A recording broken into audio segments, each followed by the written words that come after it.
हरिपाल नाम के एक महान भागवत हुए हैं। इन्होंने अपने गुरुजनों से पूछा कि भगवत प्राप्ति का सरल उपाय क्या है। तो ये सिद्ध बात है, गृहस्थी में विविध साधनाएं नहीं हो सकती।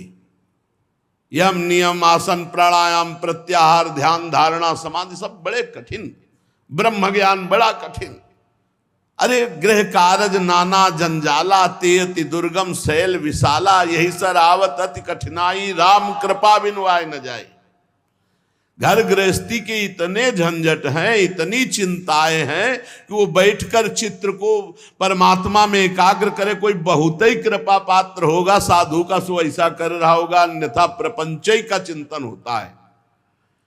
तो हरिपाल जी ने पूछा अपने गुरुदेव भगवान से कि इस भगवान की प्राप्ति का गृहस्थ में सहज में उपाय क्या है।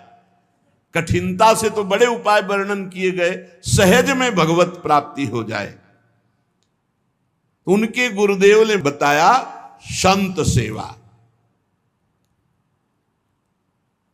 संत सेवा निश्चित भगवत प्राप्ति का उपाय, संत सेवा निश्चित। अच्छा, संत बड़े कृपालु, एक संत भगवान को पवा दो बड़ी श्रद्धा से, साधुता का जैसे सेवन किया जाता है, पद्धति है। देखते ही दूर से पहले उनको प्रणाम करो, हाथ जोड़ो, पुष्पों के द्वारा पावड़े डालकर उनकी अगवानी करो, उनके चरण प्रक्षालन करो, कोमल वस्त्र से चरण धो, आसन पर विराजमान करो, तिलक लगाओ, उनकी आरती उतारो, माला धारण कराओ, सुंदर सुंदर भोग साक्षात श्री भगवान पा रहे हैं ऐसी भावना से, बड़े प्यार दुलार से, जैसे अपने पुत्र को और लीजिए और लीजिए, ऐसे प्यार से उनको पवाओ।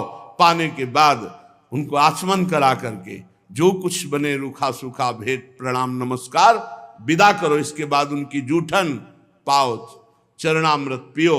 देखो भगवान की प्राप्ति के लिए कैसे हृदय में व्याकुलता और कैसे भगवान की कृपा आती है।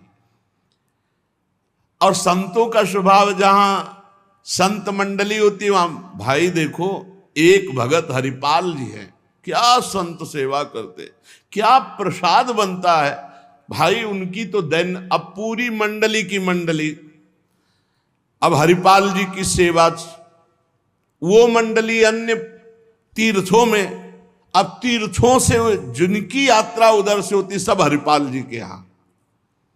हरिपाल जी बड़े प्रसन्न, धीरे धीरे जो संग्रह किया हुआ अन्न और संपत्ति थी वो तो सब लग गए। हरिपाल जी के यहां संतों की भीड़ रोज लगी रहती, जमीन बेच दी, कीमती गहने बेच दिए, सब संतों को पवा दिए। अब ऐसा कुछ नहीं बचा जिससे खरीद के लावें और पवावें। तो केतिक 1000 ले बाजार के करज खवाए, हजारों रुपया। ये आज 1000 की तो कोई महत्ता ही नहीं रह गई, उस समय हजारों की बड़ी महिमा थी, बड़ी महिमा 1000 रुपए की। 1 रुपया लेके जाओ तो काफी सामग्री लेके आ जाओ दुकान से। ऐसा हमारे सामने 5 किलो नमक मिलता था, 3 रुपया का ऐसे दूध दुहा लो, ऐसे गाय से दुहा के, भैंस गाय का 3 रुपया, 40 रुपया का शुद्ध घी, कि वो मटका खुले तो आसपास एरिया में छा जाए ऐसा घी। ये सब नकली घी ले। और दूध तो बेचना एक तरह से अपमान माना जाता था। सारी संपत्ति साधु सेवा में लगा दी और बाजार से हजारों के कर्जे हो गए। अब कर्जा लेकर के संतों को पवा दिया। अब कोई कर्जा भी ना दे। अब हरिपाल जी दुकान में गए कि पहले 1000 पहले के पड़े तो आपको, अब बाजार में कोई कर्जा नहीं, संपत्ति सब बिक गई। देख लो भगवत प्राप्ति के भाव। घर में कोई ऐसी वस्तु नहीं रही कि बेच के खवा दे। और संत मंडली, कहीं जय द्वारिकाधीश, कहीं जय सिया राम, कहीं हर हर महादेव, अलग अलग संतों की मंडलियां। हरिपाल जी ने विचार किया आप क्या हो, बहुत लंबे तगड़े। विमुख को लेत हरिदास को न दुख देत, आए संत द्वार तिया संग बतराई है। संपत्ति गई, कर्जा हो गया, संत भूखे नहीं जाएंगे चाहे हमें चोरी करना पड़े। तो चोरी कैसी?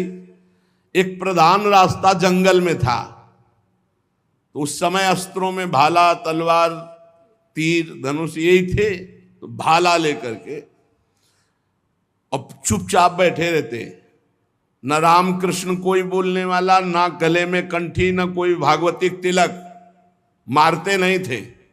भाला गले तो लंबे चौड़े विशाल शरीर के थे, तो डर के मारे अपने आप जो है और वो लेकर के संतों को पवाना शुरू किया। छल कर बल कर लीजिए महाकृपिन को दाम, और साधुन के मुख बोइए या ऐसा अनुकाम। उसका भी कल्याण हो जाएगा और आपका भी मंगल हो जाएगा। साधुन के मुख में अच्छे अच्छे पदार्थ, तो वो धन धन्य हो गया। वो धन जिसका लिया उसका भी धन। लेकिन ये तब, पहले अपनी संपत्ति खर्चा कर डालो, बेईमानी नहीं। बाजार में कर्जा ले लो, जब उसके भी पटाने का रह जाए कि अब नहीं पट सकता और संत आए, तब ये उपाय है, पहले नहीं। पहले साधु अनुराग में दही श्री लुटाई है, सब खर्चा कर दिया। फिर केतिक 1000 ले बाजार के करज राखे, वो भी खवा दिया। अब देखा संत वापस न जाए।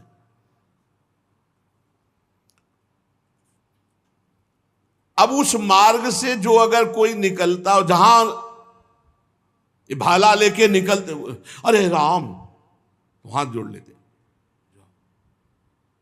अब ये तो खबर फैल गई कि रामकृष्ण बोल दो तो डाकू चोरी नहीं करता, कंठी तिलक हो तो डाकू चोरी नहीं करता। अब कौन डाकू ये पता नहीं चलता था। अब वहां जो निकले जंगल में तो शुरू से ही कोई श्री राम जय जय राम, कोई राधे राधे, कोई कृष्ण कृष्ण, और उतनी देर के लिए तिलक जरूर लगा लेते। अब समस्या की वैष्णव को लूट नहीं सकते, मुख से नाम निकल जाए उसे लूट नहीं सकते। अब वहां जो निकले सब जैसे भयभीत होकर से ही वहां जय श्री राम, राधा राधा, कृष्ण कृष्ण, हरि हरि, क्योंकि पता है डाकू है, भाला लिए मारेगा, चोरी कर लेगा। यद्यपि उन्होंने किसी को मारा नहीं था। अब वहां किसको चोरी करे, जो निकले सब वो। साधु मंडली आई, बड़ी सत्कार करना है, घर में कोई सामग्री नहीं और चोरी अब हो नहीं सकती, क्योंकि जंगल से जितने निकलते हैं सब कंठी तिलक और नाम जप। भले जिंदगी में न धारण करे, लेकिन वो रास्ता जब जाएंगे तो जरूर धारण कर लेंगे। देखो ये भक्त का प्रताप, और पूरे रास्ता नाम कीर्तन सब। हरिपाल जी अपनी पत्नी से कहा, आज तो बड़े भाग्य, इतने संत घर में पधारे, पर भोजन की तो कोई व्यवस्था ना बाजार से हो सकती है और ना हमारे पास कुछ रह गया है। पत्नी ने कहा, एक घर में दाना भी नहीं है, कैसे होगा अतिथि सत्कार? सब संत तो वापस चले जाएंगे भूखे, ये तो बहुत बड़ा अनर्थ हो जाएगा। हरिपाल जी ने कहा, देखो अड़ोस पड़ोस में मांग के। उनकी पत्नी जिस दरवाजे में जाती हो, कहती संत आए, बस शब्द ही सुनते ही दरवाजा बंद कर लेते, मांगने आए हैं। पहले कले गए, अभी वापस दिया नहीं, फिर मांगने आए। अब वापस पत्नी आ गई, हरिपाल जी से कहा, दाना नहीं मिला है। आपके व्यवहार का ऐसा प्रताप फैल गया है कि देखते ही दरवाजा बंद हो जाता है। तो हरिपाल जी ने कहा, भगवान ही का सहारा है, उन्हीं का स्मरण करते हैं। और अंदर ही अंदर की देखो, गुरुदेव भगवान ने कहा था साधु सेवा से भगवान की प्राप्ति होती हुई। तो प्रभु आप मिलो न मिलो, लेकिन आज संत हमारे यहां से भूखे वापस नहीं जाना चाहिए। प्रभु कोई हमें उपाय नहीं सुहाई दे रहा। तो बैठे कृष्ण रुक्मिणी महल तहां सोच पर्यो, हरियो मन साधु सेवा, तो साहू रूप कियो है। हरिपाल जी की पुकार और भगवान का लीला विहार शुरू। बढ़िया रत्नों से जटित मुकुट, कुंडल, करधनी, बाजूबंद, कंकण सब धारण। रुक्मिणी जी का जय जय, अपने ही हाथ से सब कीमती कीमती आज छांट छांट करके। पूछी चले कहां, कही है हमारो एक भक्त। कहां प्रभु ये नया नया सब आभूषण दिव्य कीमती श्रृंगार कर। बोले एक भगत है, आज उसके दर्शन करने जा रहे हैं। दर्शन देने नहीं कहा, दर्शन कर। तो मैं हूं, आऊं? बोले हाँ आओ, क्योंकि हमसे ज्यादा श्रृंगार तो आप धारण करेंगी। आओ आए जहां पूछ लियो है। रुक्मिणी जी ने कहा प्रभु जिन ऐसे महाभागवत के आप दर्शन करने जा रहे हैं, मैं भी दर्शन करने चलूं। बोल बिल्कुल बिल्कुल, आज तो हम जरूर ले चलेंगे, पर देखो बढ़िया से बढ़िया पूरा श्रृंगार कर लो। रुक्मिणी जी ने फौरन श्रृंगार, प्रभु से ज्यादा रुक्मिणी जी का श्रृंगार, वैसे भी पुरुष से ज्यादा श्रृंगार माताओं बहनों का होता है। अब उन्होंने देखा कि जब इतना महान भगत है कि प्रभु सब कीमती, तो और बढ़िया बढ़िया हार और सब। प्रभु और रुक्मिणी जी, प्रभु ने कहा एक बात है, कोई भी भगवत चर्चा नहीं करनी, कोई भी भगवत चिन्ह नहीं धारण करना। प्रभु ऐसे कैसे भक्त के पास जा रहे हो कि जो भगवत चिन्ह से विरोध करता है, भगवत चर्चा से विरोध करता है? बोले हम जो कहें वो मान लो। रास्ते में कोई भगवत चर्चा, कोई भगवत नाम, कोई भगवत चिन्ह, सब संसारी आभूषण सब।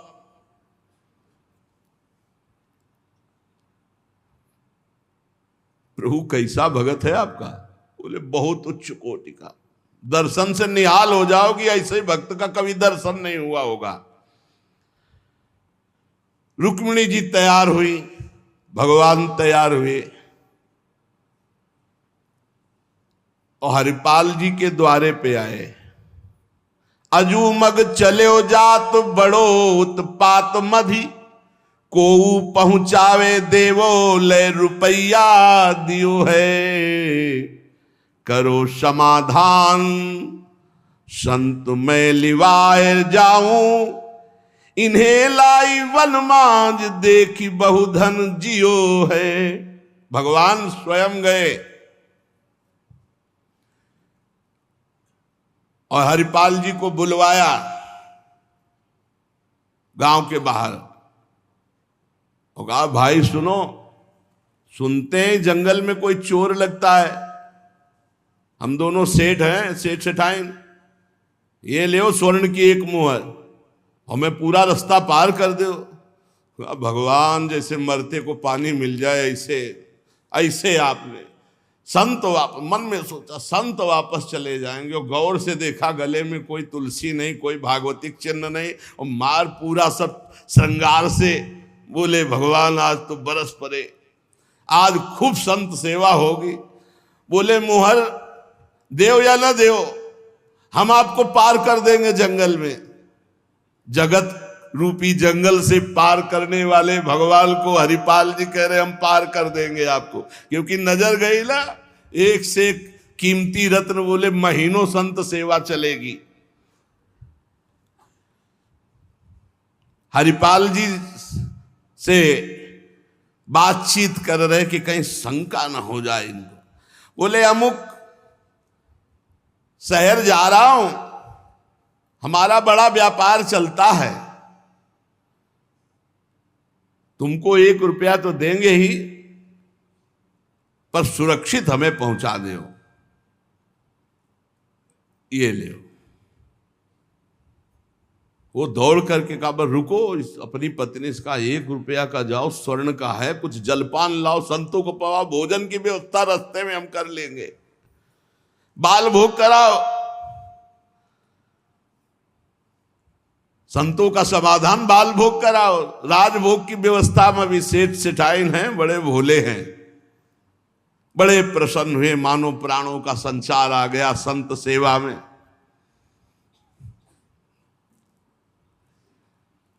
रुक्मिणी जी ये रहस्य नहीं समझ पा रहे कि कह रहे जंगल पार कर देते कह रहे हमको डर लग रहा है कि कोई हमें लूट न ले, और जंगल हो, 1 रुपया दिया उसको स्वर्ण का कि भाई पार। तो रुक्मिणी जी ने कहा कि प्रभु किसी के रक्षा की, भगवान ने कहा था प्रश्न कोई करना नहीं है। अरे कौमुद की गदा सुदर्शन चक्र सब एक आदमी का सहारा आप ले।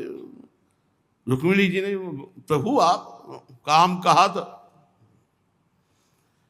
बातें करो व्यापार की, इधर उधर की, सुदर्शन चक्र के लिए कौमुद की गदा, व्यापार, रुपया पैसा हार हीरा जवाहरात, इनकी बातें करो। गौर से फिर देखा कि कहीं कोई भागवतिक लक्षण देखे जो निहारी, माला तिलक ना सदाचार। बड़े खुश हुए, होएंगे भंडार जो पे धन ही तो लायो है। जब इतना पहनावा है तो खजाना इनके होगा, लूटने में कोई दोष नहीं, और कोई भागवतिक चिन्ह नहीं, और कोई भगवत चर्चा नहीं, पूरे संसारी हैं। और ये छीन करके हम संत भोजन कराएंगे तो इनका भी मंगल हो जाएगा। लीजिए छिनाए यह वारी कहे डारी देवो, दियो सब डारी छल्ला छिगुनी में छायो है। अंगुरी मरोरी कही बड़ो तू कठोर, अहो तो को कैसे छोड़ो संत जेवे मोह को भायो है। प्रगट दिखायो रूप सुंदर अनूप, वह मेरे भक्त भूप लेके छाती सो लगायो है। रास्ते में लेके चले, चरणों से लेकर ऊपर तक भगवान को देखते हैं, और फिर रुक्मिणी जी को देख। कोई भागवतिक चिन्ह नहीं, कोई भागवतिक चर्चा नहीं, महीनों की संत सेवा। और जो इतना पहिरे हैं तो उनके पास भाला लेके चली रहे थे रक्षा के लिए, बस आगे आए और उतारो, अपना चला फैलाया, उतारो सब बीच रास्ते। भगवान ने कहा उतारो रुक्मिणी जी से, उतारो। रुक्मिणी जी ने कहा रक्षा के लिए तो इसको 1 रुपया दिया था और यही लूट रहा है, आप कह रहे उतार। बोले उतारो, ले भाला पार कर देगा, बहुते बेढब भगत है। और प्रभु सुदर्शन चक्र, बोले नहीं इस समय नहीं, इस समय उतारो। ये संत सेवा का प्रताप। बड़े बड़े भगवान पहनी के आए थे, इसीलिए भगवान तो फौरन उतार उतार के भगवान को देखती जाती रुक्मिणी जी की। कुछ तो मैके वाले हैं, कुछ आपके हैं प्रभु, उनमें सब उतारो, नए बनवा देंगे, जान बची तो सब कुछ बच गया। प्रभु भगत के दर्शन कराने थे कि लुटवाने, तो बोली यही तो है यही है जिसके दर्शन करा ले आए थे। अब तो भगवान सब करधनी मुकुट सब उतार के रख दिए। हरिपाल जी की दृष्टि गई कि रुक्मिणी जी सब तो उतार दिए, और एक अंगूठी जो भगवान ने पहनाई थी वो नहीं उतारने की। ये हरे लाओ, इतने में कितने संत भोजन पाएंगे। ऐसे प्रगट बोले, इतने में कितने संतों का भोजन होगा। और अंगूरी पकड़ के रुक्मिणी जी नाराज, भगवान ने कहा चुप रहो, जैसा कहे वैसा कर दो, हम थोड़ी बुला के लाए। तुम कहती थी कि हम भगत दर्शन करेंगे, तो करो दर्शन भगत के। हम कहा होता और आपको फिर बुला के लाए होते तो ये होता कि प्रभु आप ले सब, आप ही तो उत्साह करके आई हो। रुक्मिणी जी उतार नहीं रही थी तो हरिपाल जी ने अंगुली पकड़ी, ऐसे मरोड़ के धीरे से अंगूठी उतारी। कितने संतों का इसमें पेट भरेगा, भोजन होगा। भगवान जब देखा कि रुक्मिणी जी बहुत असंतुष्ट हो रही है, तो भगवान ने कहा जिसके दर्शन करने के लिए हम ला रहे थे ना, ये वही भक्त है। ये वही भक्त है जिसने अपना सर्वस्व लुटा दिया है, कुछ नहीं आज खाने को, मैं इसी के लिए लुटने के लिए। अब हरपाल जी का भाला रख गया, जब लौट के देखा तो अनंत सौंदर्य माधुर्य भगवान चतुर्भुज द्वारिकाधीश महामहिम महालक्ष्मी स्वरूपा श्री रुक्मिणी चरणों में प्रभु प्रभु प्रभु गलती हो गई, हमारे कटु वचन, हमारा भाला उठाना, प्रभु आप जानते हो हमारे घर में संत मंडली बैठी है, इतना कर्जा हो गया कि हमको कोई कर्जे में नहीं देता, पड़ोस से उधार मांगे तो कोई नहीं देता, और कुछ संपत्ति रह नहीं गई और संत भूखे न जाए प्रभु, इसलिए भगवान ने छाती से लगा लिया। भगवान ने हरिपाल जी को छाती से लगाया और कहा तुम सर्वश्रेष्ठ मेरे प्राण प्यारे भक्त हो। हरिपाल जी भगवान से कह रहे कि प्रभु जैसे हमें संत प्राण प्यारे हैं उनसे अधिक आप प्राण प्यारे हो, प्रभु मैं कैसे लूं? तो भगवान ने कहा देखो हम लाए ही से, ये लक्ष्मी ले जाओ, ये महालक्ष्मी के श्रीअंग के आभूषण है, ये कुल परंपरागत बढ़ेंगे, ये कभी घटेंगे नहीं, वो बेचकर सब कर्जा निपटाओ और रोज लाखों संतों को पवाओ, अब ऐश्वर्य घटने वाला नहीं है।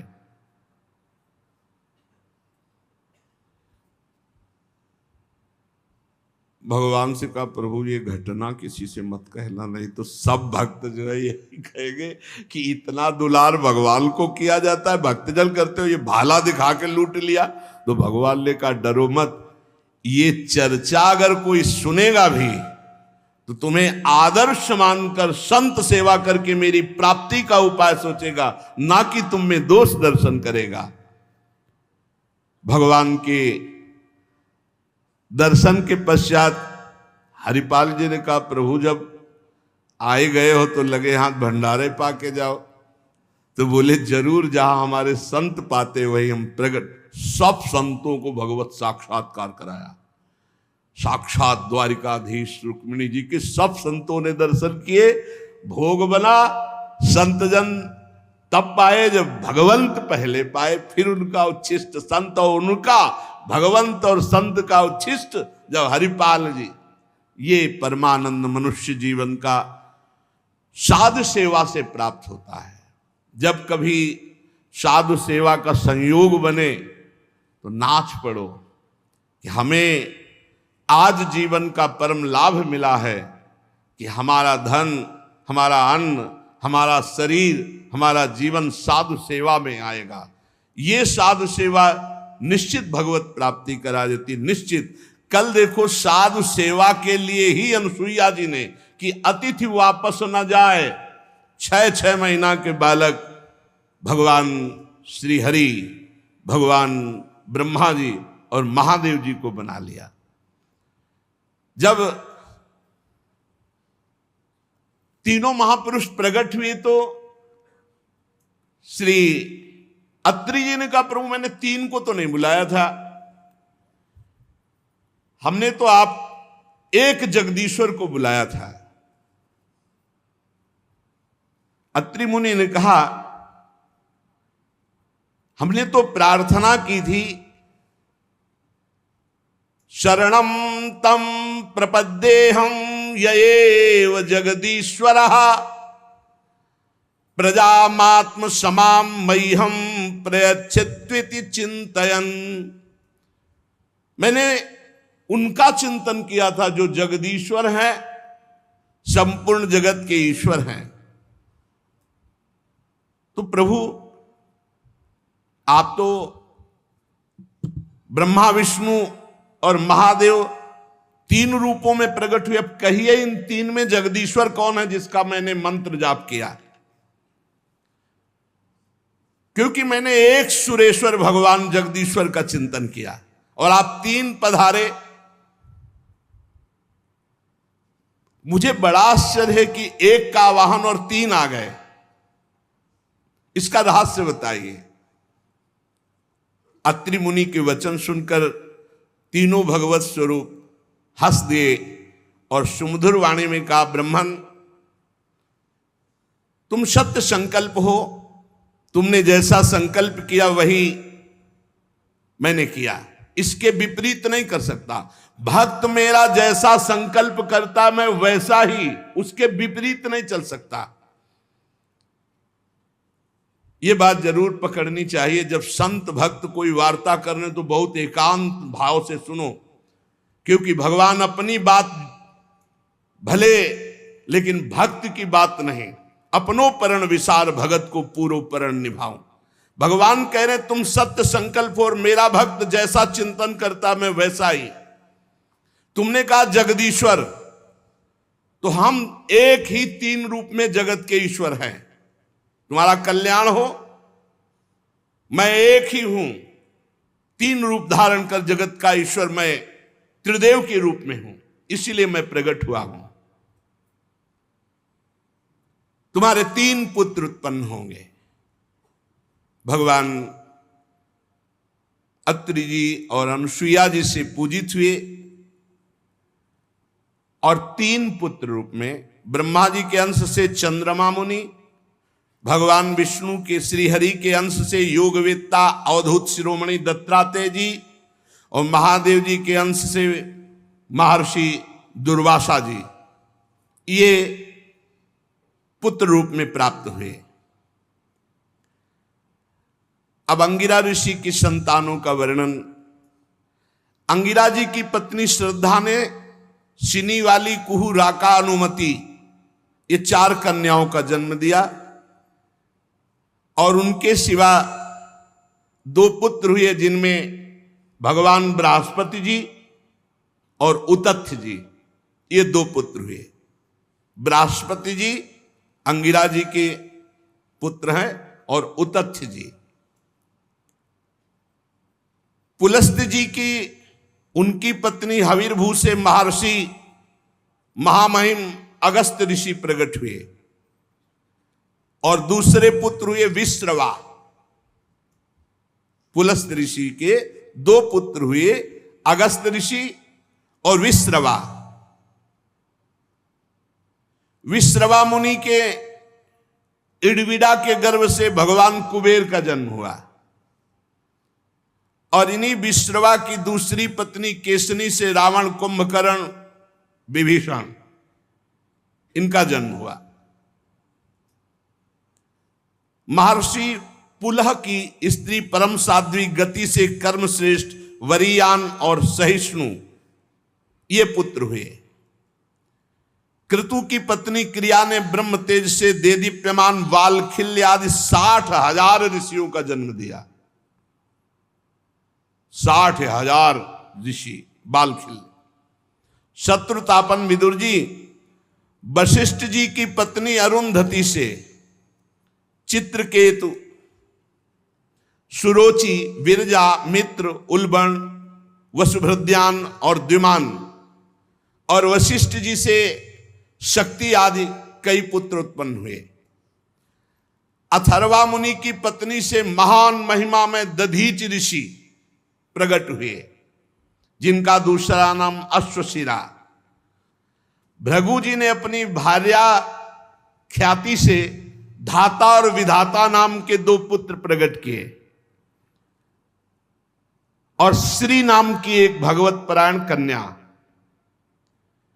मेरु ऋषि ने अपनी आयाति और नियति नाम की कन्याएं धाता और विधाता को ब्याही, उनसे मृकंड ऋषि और प्राण ऋषि प्रकट हुए। मृकंड से ही मार्कंडेय ऋषि प्रकट हुए और प्राण मुनि से वेद शिरा का जन्म हुआ। और भृगु जी के एक कवि नामक पुत्र थे, उनसे भगवान शुक्राचार्य जी प्रकट हुए। विदुर जी इन महामुनीश्वरों को जो प्रकट होने का वर्णन सुनाया गया, इनके सुनने मात्र से तत्काल पाप नष्ट हो जाते हैं, इन ब्रह्म ऋषियों के प्रादुर्भाव का। ब्रह्मा जी के पुत्र दक्ष प्रजापति ने मनु नंदनी प्रसूति से विवाह किया, उनसे 16 कन्याएं उत्पन्न की। 13 कन्याएं धर्म को ब्याही, एक अग्नि को और एक पितृगणों को, और एक संसार का संहार करने वाले भगवान शंकर को सती जी। 16 कन्याओं में 13 धर्म को, एक अग्नि को, एक पितृगणों को और एक भगवान देवादिदेव महाशंकर को। श्रद्धा, मैत्री, दया, शांति, तुष्टि, पुष्टि, क्रिया, उन्नति, बुद्धि, मेधा, तितिक्षा, हिरी और मूर्ति, ये धर्म की पत्नियां हैं 13। श्रद्धा ने शुभ को जन्म दिया, मैत्री ने प्रसाद को जन्म दिया, दया ने अभय को जन्म दिया, शांति ने सुख को जन्म दिया, तुष्टि ने मोद को, पुष्टि ने अहंकार को, क्रिया ने योग को, उन्नति ने दर्प को, बुद्धि ने अर्थ को, मेधा ने स्मृति को, तितिक्षा ने क्षेम को और हिरी ने विनय को उत्पन्न किया। समस्त गुणों की खान मूर्ति देवी ने भगवान नर नारायण को जन्म दिया।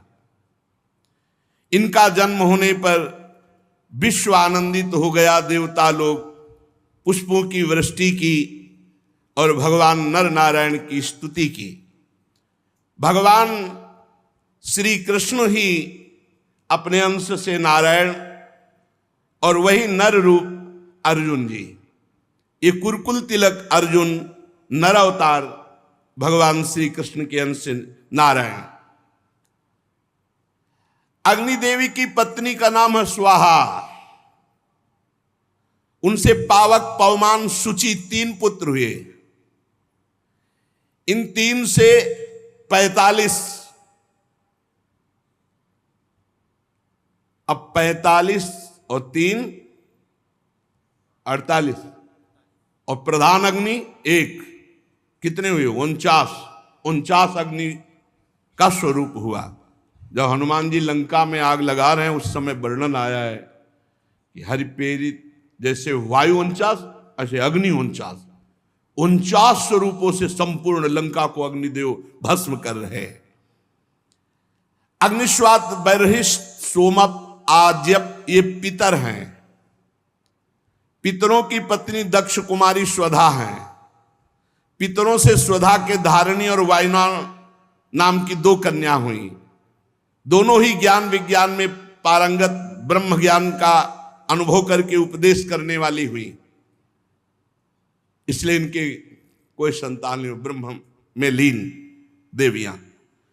और महादेव जी की पत्नी सती से भी कोई संतान नहीं हुई, क्योंकि उन्होंने ब्याह के कुछ दिन ही बाद अपने शरीर को योगाग्नि में भस्म कर दिया अपने पिता की यज्ञ में। विदुर जी ने पूछा कि दक्ष प्रजापति तो अपनी पुत्रियों को बहुत प्यार करते थे, फिर उन्होंने अपनी परम आदरणीय भगवान शंकर की अर्धांगिनी सती जी का क्या अनादर किया, जिससे उन्होंने अपने प्राण त्याग दिए पिता के यज्ञ में। महादेव जी चराचर के गुरु हैं, वैर रहित शांत मूर्ति आत्माराम भगवान हैं, भला उनसे कौन वैर करेगा। और वैसे भी ससुर दामाद का रिश्ता है। प्रभु मैं सुनना चाहता हूं कि देवादिदेव महादेव से वैर कैसे हो गया दक्ष प्रजापति को। गोस्वामी जी ने लिखा है, को नर अस जन्मा जग माही, प्रभुता पाही जाहि मद नाही। पद मिल जाए, प्रभुता मिल जाए, अहंकार ना आवे, वो तो भगवान का कोई भक्त ही होगा, अन्यथा ऐसा नहीं। एक बार ब्रह्मा जी ने जब इनको प्रजापति पद दिया, बहुत बड़ा पद है, इसके बाद परमेष्ठी पद ही है। सृष्टि में सबसे बड़ा पद है प्रजापति पद, इसके बाद परमेष्ठी पद है।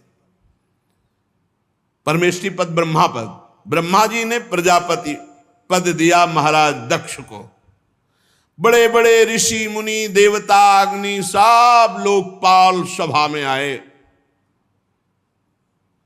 जब सब बैठे हुए थे सभा में, तो दक्ष प्रजापति वहां पधारे। तो जब कोई बड़ा पधारे तो नियम में खड़े हो जाना चाहिए हाथ जोड़ करके। तेज सूर्य के समान गर्व प्रजापति हूं, बड़ी मस्ती से सभा में पधारे, सब खड़े हो गए। ब्रह्मा जी महादेव दो नहीं खड़े हुए वो हरि गए नहीं थे, सब खड़े हो गए, बड़े बड़े लोकपाल, देवता, यक्ष, गंधर्व सब, और भी सबने प्रणाम किया दक्ष को। दृष्टि गई, खड़ा कौन नहीं होते, दो, ब्रह्मा जी और महादेव। ब्रह्मा जी को देखा तो हाथ जोड़कर प्रणाम किया, क्योंकि परमेष्ठी पद पे है। और जब महादेव जी को देखा तो ना तो देख रहे थे ना सुन रहे थे, बस आंख मूंदे बैठे थे। सभा में बुलाए गए थे तो बैठे थे, अनुचर भी बैठे थे महादेव के। दक्ष का पारा चढ़ गया कि मैं प्रजापति हूं और इस असुर भी हूं, न खड़ा हुआ, न हाथ जोड़ा, न प्रणाम किया। ये नहीं जान रहे कि ससुर किसके हो। अब ससुर जी समझ ही नहीं पाए, बहुत गड़बड़ हो रहा है। क्रोधाग्नि और भगवान शिव को कटवचन बोलने लगे।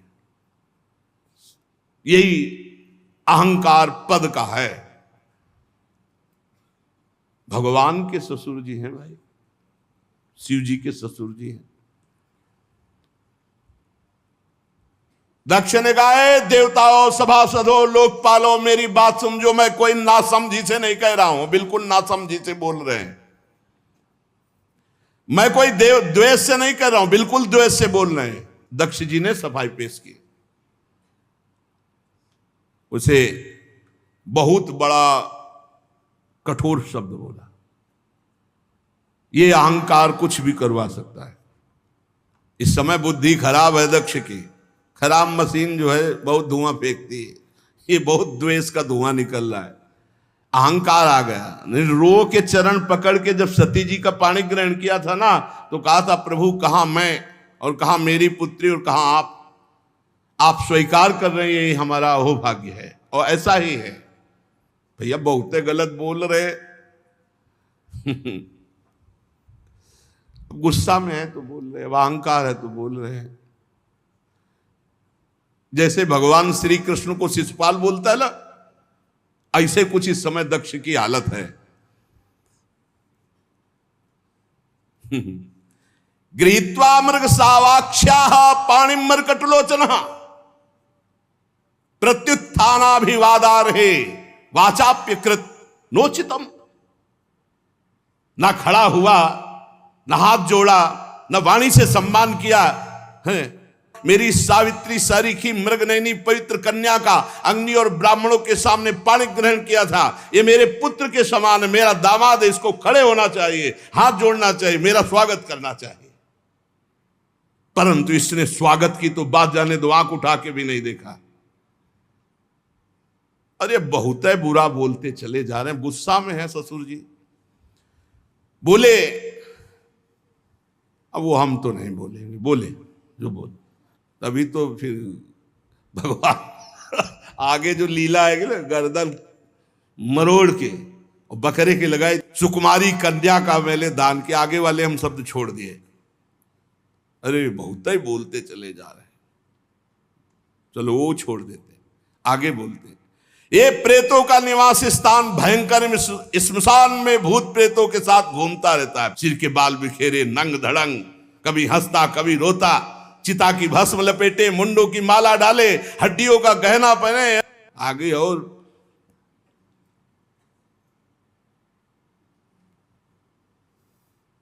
मैंने ब्रह्मा जी के बहकावे में आकर अपनी पुत्री इसको दे दी, कभी नहीं देता इसको, दक्ष ने कहा। और तो सब छोड़ दिया। अरे जे ही ऐसा बोले तो भगवान शंकर के पार्षद वहां बैठे हुए थे, नंदेश्वर, और एक से एक तेजस्वी। अब दक्ष से कहा, बस चुप, अब अगला शब्द मत निकालना, मेरे स्वामी शांत बैठे हैं। अब तो और दक्ष को कि उनके पार्षद उंगली दिखा के रोक हाथ में जल लिया दक्ष ने। देखो कोई अपराध शिव का नहीं, शांत बैठे हैं भगवान शिव। अभी तक एक शब्द नहीं बोला, देखा भी नहीं, हाथ में जल लिया और शाप देने के लिए, दंड देने के लिए भगवान शिव के तैयार हो गए और कहा, ये महादेव बहुत गलत बोले, कड़ुआ बोले। साप देवता साप देखे, आज मैं इसे साप देता हूं, आज के बाद किसी भी यज्ञ में महादेव का कोई भाग नहीं होगा। बहुत हाहाकार मच गया, ये क्या बोल दिया, साप दे दिया। भगवान शंकर के अनुयायी नंदकिशोर ने कहा, ए सोन दक्ष, तू क्या समझता है, मेरे स्वामी शांत बैठे हैं तो तू जो चाहे वो बोल दे। और कहा, दक्ष, तुझे अहंकार है कि तू प्रजापति है, और ये सब ब्रह्म ऋषि तेरा अनुमोदन कर रहे हैं, हंस रहे हैं, दांत दिखा रहे हैं। मैं भयंकर श्राप देता हूं कि इनकी बुद्धि भ्रष्ट हो जाए, देहाभिमानी बन जाए। ये शंकर का द्रोह करने वाले जितने यहां बैठे, सब अज्ञान को प्राप्त हो जाए, ब्रह्मबोध की विस्मृति हो जाए, सब देहाभिमानी हो जाए, और किसी को भी बिना शंकर की आराधना के तत्वबोध न हो। ये पक्का पक्का। ये सब विवेक भ्रष्ट हो जाएं, जितने मुस्कुराए दक्ष की सभा में। ये केवल वेद वाक्य, अर्थवाक्य, तत्व को ना जानने वाले और विषय भोग की प्रबल इच्छा में केवल भोगों में रमण करने वाले, इनकी बुद्धि देहात्म भाव चिंतन करने वाली हो जाए, इनका आत्म स्वरूप बोध विस्मृत हो जाए, ये पशु के समान हो जाएं। और ये दक्ष जो बोल के गया मेरे स्वामी के लिए, ये स्त्री लंपट, इसका मुख बकरे का हो जाए।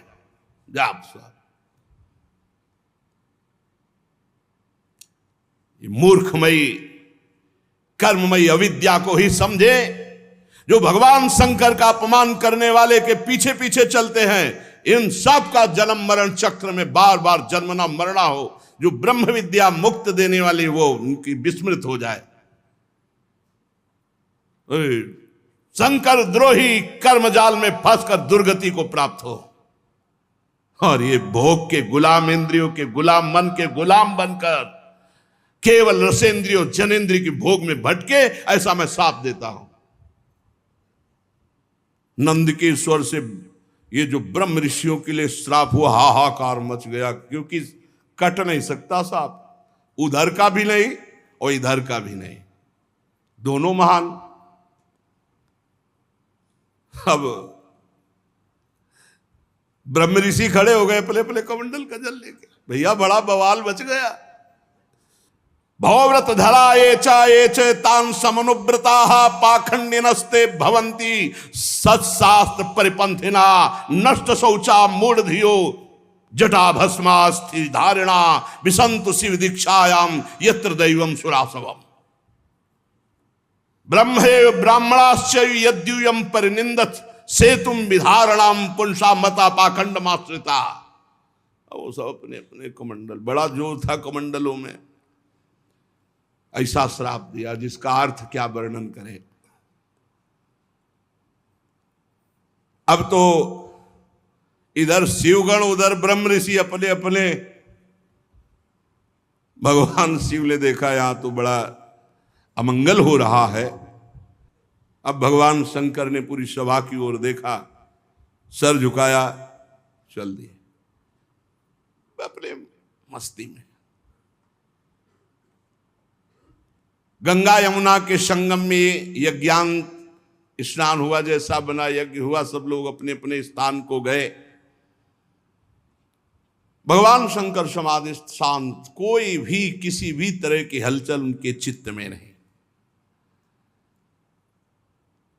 लेकिन द्वेष से भरा हुआ दक्ष एक बड़ी यज्ञ किया भगवान शिव का अपमान करने के लिए, कि जिसमें शिव का भाग ही नहीं दिया जाएगा। सो आगे चर्चा करेंगे। श्री राधा वल्लभ लाल की।